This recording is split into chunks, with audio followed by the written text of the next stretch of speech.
стане. Почитувани слушатели, продолжуваме со нашата програма, 4:22 минути е.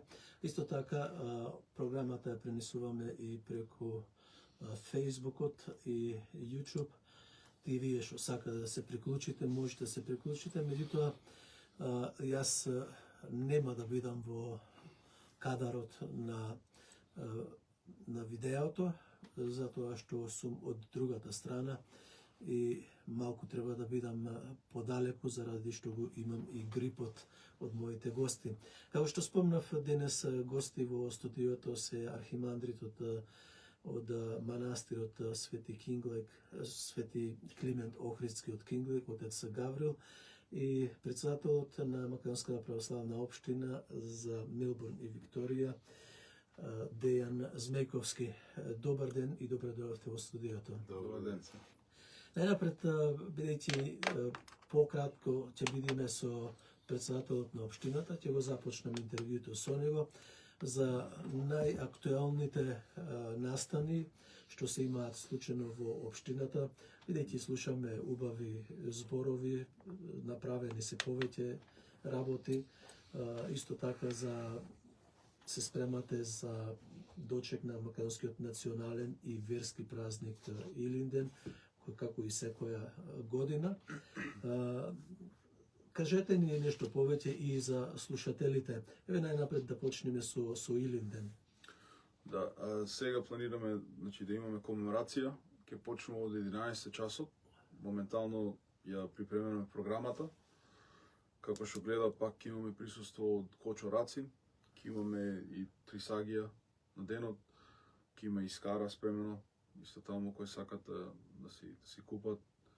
Ќе имаме малку повеќе активности, сакаме тезги да имат од различни организации во македонската заедница и повеќе полека да стане Илинден како фестивал, како му даваме повеќе значење, како што треба да има. Да, бидејќи на Илинден е национален и верски празник на македонскиот народ. Има двојно значење има, да. Да. И така да тоа ќе биде на 2 август, што е сабота, а потоа се уште не сме веќе не сме спремни да го промовираме, ама за скоро ќе биде, имаме 65 годишен јубилеј бал, заеднички со Добро, сепак со Светост. спрема моите сознанија неофицијални, тоа е некаде крајот на август. Крајот на август. А не е многу далеко. Не е многу далеко, така да може да се спомни на 30 август. 65 години од осветувањето на Свети Ѓорги. Да, и исто основањето на Македонско културно-уметничко друштво Светлост. Да, така да ќе имаме заеднички бал. Многу сме радосни за тоа, да ви кажам право. И имаме многу позитивна атмосфера меѓу двете организации. Имаме убава соработка и гледаме, ќе биде во Lakeside Reception и очекуваме да 650 души што имат капацитет да биде препълното. Добро, Свети Ѓорѓи заслужува, бидејќи е најстар храм во иселеништвото, прв храм во иселеништвото, 60-та година осветен. Македонската православна црква тогаш уште беше под јурисдикција на Српската православна црква. Спрема старите членови со кои се дружев, јас тие кажуваа дека Свети Климентовото кандило запишано овде се го запале огноти во Република Македонија за 1967 година, 7 години покасно да се прогласи независноста, така барем тие велеа. Но ова го имам слушано и од старите владици, од Кирил, од покојниот, сите се тие блажено покоени, и Кирил, и Михаил, и Гаврил, и така натаму. Други активности што имате околу манастирот и црквата? Па сега на големото после тоа, имаме позитивни како чекори напред со ситуацијата што е во Кинлейк, да кажеме. И мислиме и се надеваме дека ќе имаме пак пикник ова година за празникот Свети Климент. Се надеваме заради како што одат работите, како што се развиват. И ако тоа се случи, ќе биде, како да речем, еден многу успешен и радосен момент за сите. Дека потоа имаме и годишниот национален македонски пикник, што ќе се одржи за Australia Day, за викендов. И тоа веќе е уште еден голем ден, што за жал не беше одржан. Сега колку 2 години поред не е одржан. И веќе ќе го вратиме назад и поголемо и посилно како што треба.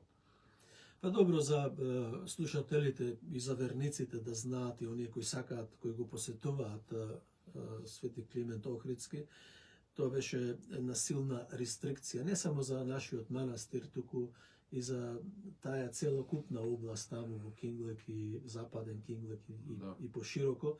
После пожарите 2009 година се заострија овие законите. Затоа дојде и до закаснување со овие пикници што треба да ги одржиме.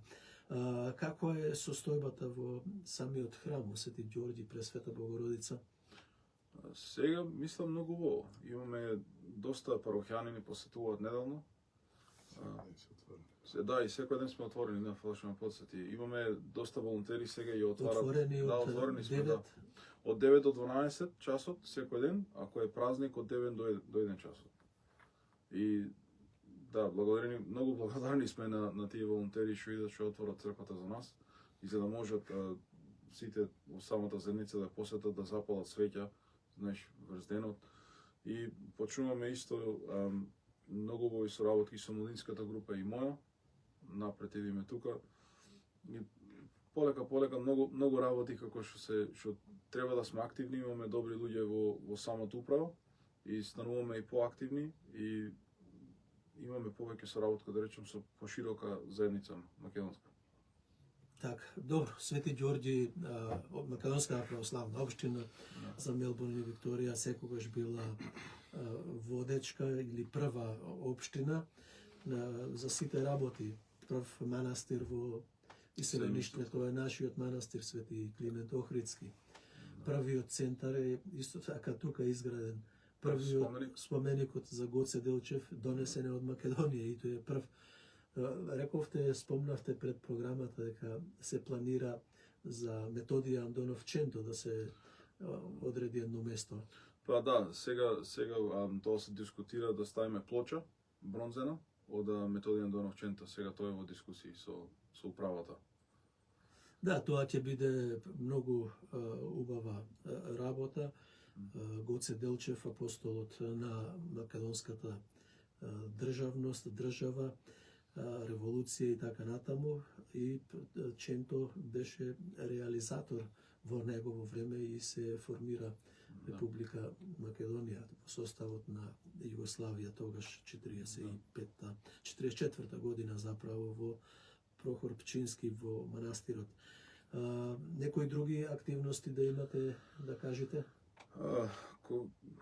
Тие се најглавните, мислам, за сега, што се, и треба фокусираме едно по друго, знаеш, на волонтерска база, но за сега се надеваме ке доста народ ќе не посети за Имиден. Зошто, видите, јас сакам да ви го поставам прашање, зошто не апелирате на луѓе кои сакаат да дојдат доброволно да помогнат во било која гранка во црквата, дали отворање, дали за свеќите гаснење или некои работи како што се за отварање се збират од парохјаните, што се редовни, и отецот Климент таму си ги знае луѓето кои ги назначува за нешто.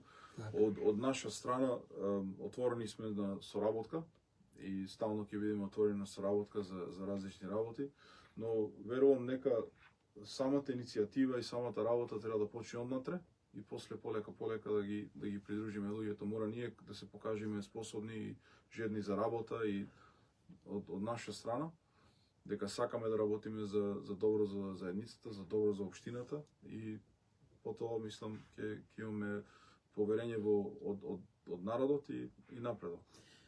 Па веќе се забележува работата на управата предводена од вас, Дејан Змејковски, се забележува на напредокот на општината во сите полиња, или дали е на црковно поле, дали е на културно, дали е литературно, гледам таму и часови се одржуваат Да. за млади деца по веронаука. Манастирот горе исто така е редовно отворен и посетуван. Да. Поправки имаше на црквата, чистење назад. Многу работи се, да. Ние ако почнеме да одиме список по список сега, како има доста работи, Сега ги направивте, затоа треба да одделиш од фамилијата, треба да одделиш време од сето тоа е волонтерски.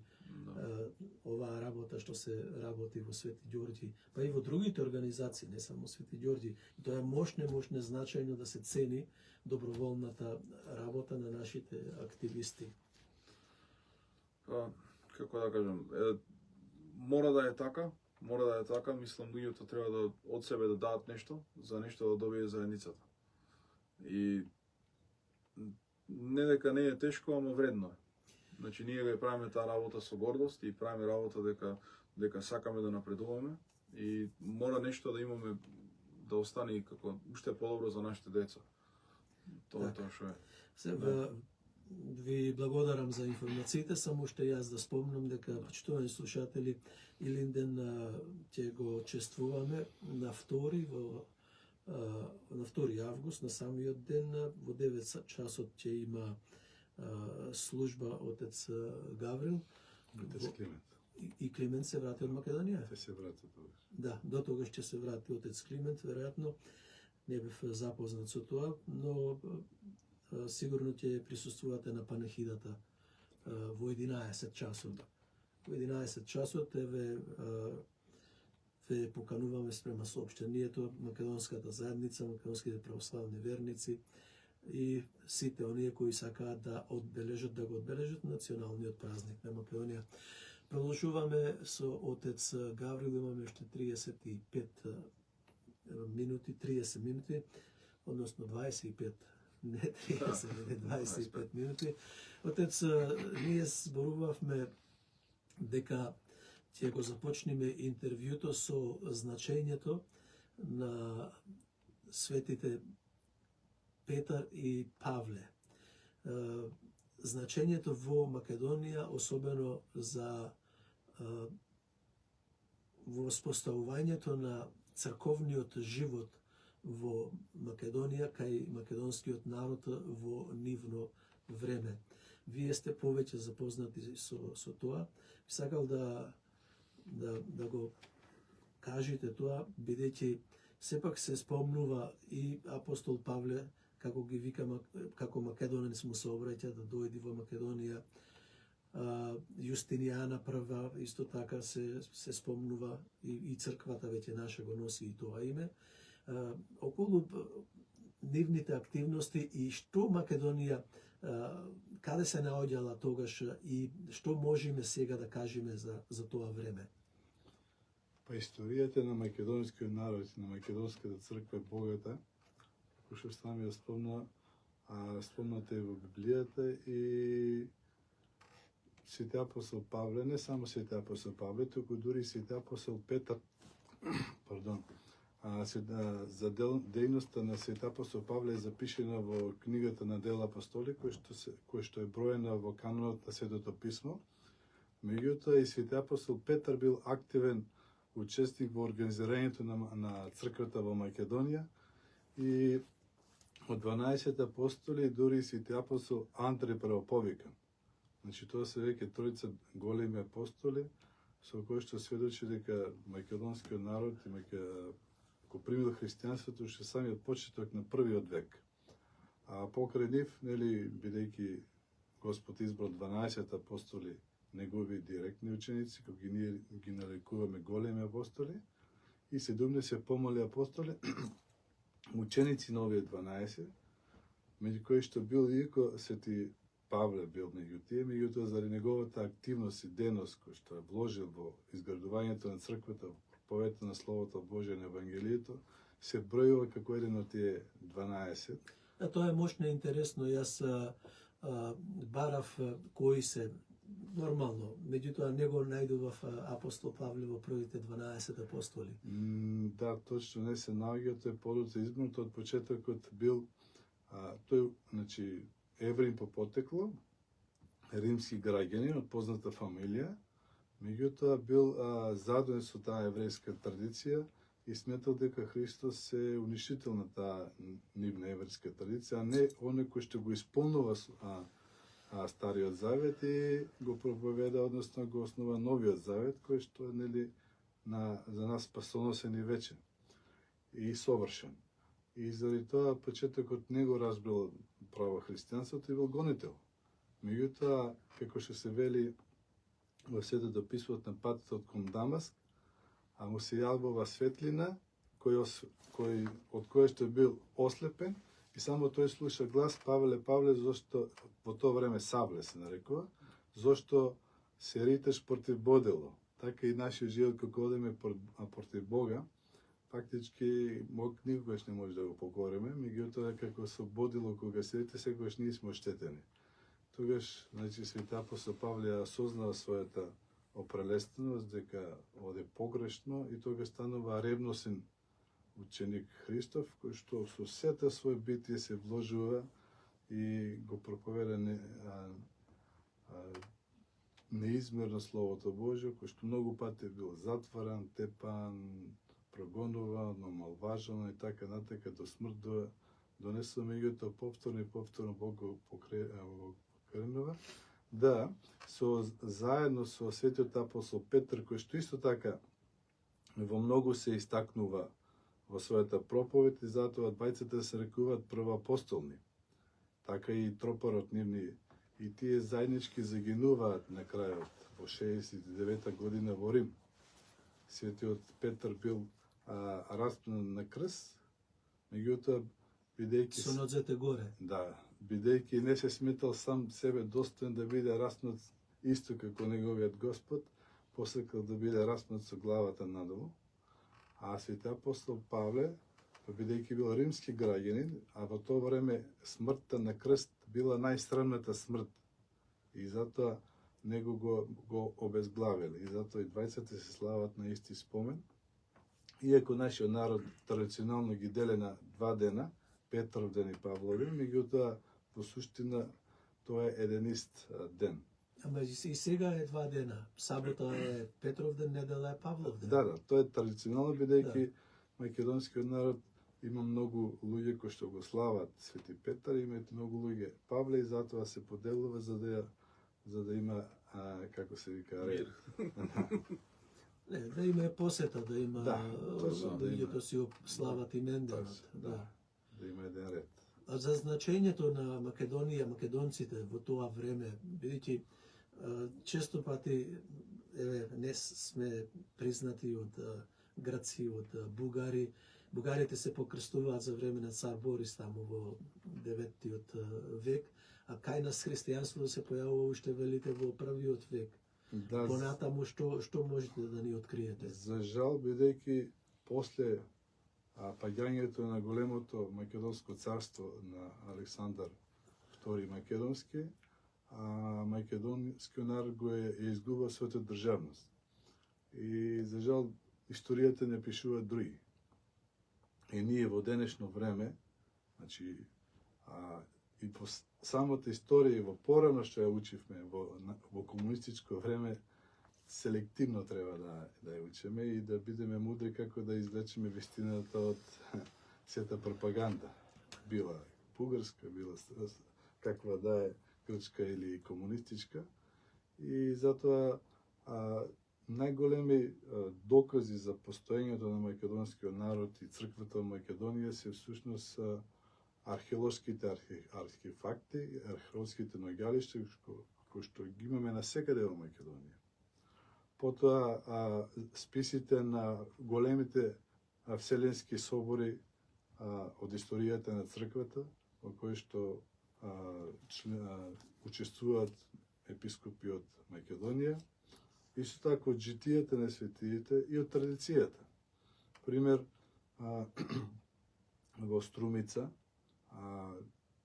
таму познати се светите 15 врполски свештомаченици кои што пострадуваат во 4-тиот век.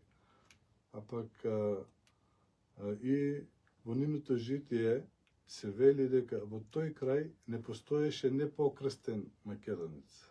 Значи сите биле крстени. Понатака во житието на Свети Теофил Струмички повторно, кој што во 7 век 8, тој се спомнува дека таму постоеле манастири, имал духовен отец и бил исповедник за иконите. И така натака. И од тие факти можеме да кажеме дека христијанството во Македонија постоело и пред големото словенско покрстување на словенскиот народ. Значи, повторно сега се вратиме за Петар и Павле. Тие, особено за Павле, кој го има забележано тоа дека македонец му се јавува и го вика во Македонија? Тоа е во првиот век, така? Да. Тоа се смета некаде Кој го има запишано тоа? 50-та година од после Христос. Во новиот век. Да. И тој најпрво, нели, тој е првиот апостол меѓу незнабожците. Господ кога заминува и вели на апостолите го проведат прво евангелието на избраниот народ, еврејскиот народ. И сега Свети Петар бил првиот кој што проповедал, го почнал проповедта меѓу незнабожците, меѓуто најмногу, и затоа се нарекува Свети апостол Павле, проповедник на незнабожците. Незнабожци били сите оние луѓе кои што во тоа време не верувале во Исус Христос. Лидија да не беше првата македонка. И тој направил неколку големи мисионерски патувања и во тоа второто, кој што смета дека негде 51 до 54 година било. Значи, бидејќи еврејскиот народ бил распространен во тогашната Елада, и тој најмногу таму се посветил да оде. И на патот добил глас од македонец кој што вели дојди во нашите краишта, се вели човек македонец, дојди во нашите краишта и помогне ни. Во Библијата пише Македонија. Тој е во Дела апостолски, точно Дела апостолски, 16 глава, 9 стих, мислам. И тогаш Свети апостол Павле го слуша гласот Божи и поминува во Македонија и А се знае низ кои региони поминува? Кај на кој? Да, најпрво поминува во Верија, Амфилохија и Солун и тие се Егејскиот дел. Тоа е запишено, меѓутоа таму се вели дека Свети Павле проповеда дури до Далмација, така да тој неминовно поминува и овие териториите на денешна Република Македонија. И во тоа време, поред, како што реков, сега идеме од докази од археологијата и преданието, значи, целата територија на нашата етничка Македонија било проповедано Евангелието, било прифатено. Сега, нели, во почетокот тоа било одело тешко, пример, во Солун бил малтретиран и биен. Исто Верија, исто така натака, меѓутоа таму пак исто во делата апостолски, во посланието се кажува како тој се фали со побожноста на македонскиот народ и со неговата дарежливост и неговата грижа за грижата на македонецот кон другите послави и понови оформени христијански црковни заедници. За Јустинијан први? Да, тоа е веќе Кое време е тоа? 6 век, поточно 535 година, Јустинијан кој што потекнува од Македонија, поточно селото Таврисион, како што се вели тоа, тоа денешното Таври во Скопско. И тој по чест на своето родно место ја основа архиепископијата Јустијана I и дури ја подигнува на ранг веднаш после Рим и Цариград, дури пред Ерусалмиската и пред Антиохиската. Добро, некаде во некоја литература сретнувам дека Македонската црква е четврта или петта или А, прва се смета Ерусалимската, втора Антиохиска, трета Александриска. да. Не, прва е, значи, види тука сега тоа ранговите малку се чувствителна тема, меѓутоа тука се прво се сметало Рим, па подосна, иако прва мајка на сите цркви е Ерусалим, меѓутоа како престолнина Рим било, додека свети цар Константин ја престолнината негова во Визант, денешен Истанбул, односно Константинопол. Или Цареград, да се нарече. И потоа се сметат тие, значи Ерусалимската, Римската, Цареградската и Антиохиската и Александрската како први највлијателни цркви, и подоцна се развиваат. Етничките цркви всушност се јавуваат во 19. век. Да, тоа е веќе друго прашање. Да. Ние зборуваме сега за почетоците во христијанството. Во 9. век, значи цар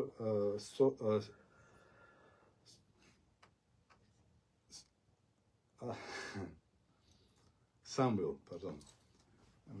Мислите. Цар Самуил веќе го основа Охридската архиепископија на темелите на Јустинијана прва. И затоа, да речеме, тогашните архиепископи Охридски се подпишуваат и епископи на Јустинијана прва, што и нашите владици во ова денешно време кои направија тоа, за да покаже дека и Македонската православна црква е континуитет. Теофила, така се викаше поглаварот на Охридската архиепископија. Не се спомнало кој бил прв поглавар. Јас имам сретнато дека така му е името. Да. Теофилак. Теофилакт е подоцна. Подоцна е? Теофилакт е подоцна, кој што бил највлијателен, најпопуларен, најерудит, учен, духовен владика на Охридски во историјата на тука и на други има пример многу познати и Лав. Да не се задржуваме на нив. Збор два да кажеме за покрстувањето во Македонија и на другите народи, така словенски народи, и последното прашање е каква е состојбата денес во Македонија и овде во Австралија. Имаме 10 минути. Да, па како што спомнав, ние најчесто читаме историјата од нашите, да наречем, поробители, и затоа и понекогаш и треба селективно тоа да го правиме. Пример, во врска со словенизацијата, јас сметам дека Македонија и македонскиот народ, значи, не постоело доселување на тие територии, и тоа, како да речеме, тие словени, тие сме македонците, тоа сме ние, постоело од секогаш, како ги спомнав археолошките наоѓалишта. Јас потекнувам место кај што едноставно кога најдодат порано и дождови, на улица можеш да најдеш артефактот историјата на Македонија, дека постоеле тука луѓе уште од праисторијата, значи. Така да јас лично не ја застапувам. До мене кај што живеам јас Хераклеја, Битола. Точно. Хераклеја, Битол, многу има, Стоби, Баргала, Мородвис. Јас сум видел Баргала во Штип. Да, прекрасно. Да. И Свети Кирил и Методи, по барање на словените од Панонија и Моравија, а тоа е денешка Чешка, Полска, значи тие и Словачка, да, заменуваат во тие краишта и затоа ги земат со себе учениците од нашите краишта. Климент, Нев ги испраќа Михаил III, византискиот цар, така? Да, и патриархот Фоти, Свети Фоти Цареградски. И тие, значи, христијанството во тоа време, меѓу нашиот народ, ти речем, постел. Тие биле родени, биле воспитани христијански. И се спомнува неколку мисии, меѓутоа во тоа нивно време и подоцна во времето на Свети Климент и Наум, кога тие се враќаат од таму, постоje до покрстување на сите оние кои што до тогаш не биле покрстени. И тогаш апсолутно на нашите територии во 9-10 век не постоело нехристијанско население. Да, Свети Климент бил во Кутмичевица, Струшко и Свети Наум исто така го направи манастирот на Охридското езеро. Така. Да, за состојбите денес во Австралија, во Македонија, како е црковниот Па денес живот? знаеме дека после укинувањето некановското, неправилното укинување од турскиот султан во 1676 година, македонскиот народ од секојаш сакал да си го обнови својот, во тоа време исполнавме дека 19 век се јават националните цркви, меѓутоа тоа почнува после Втората светска војна во 45 година, кога Македонија добива некоја самостојност во рамките на Југославија.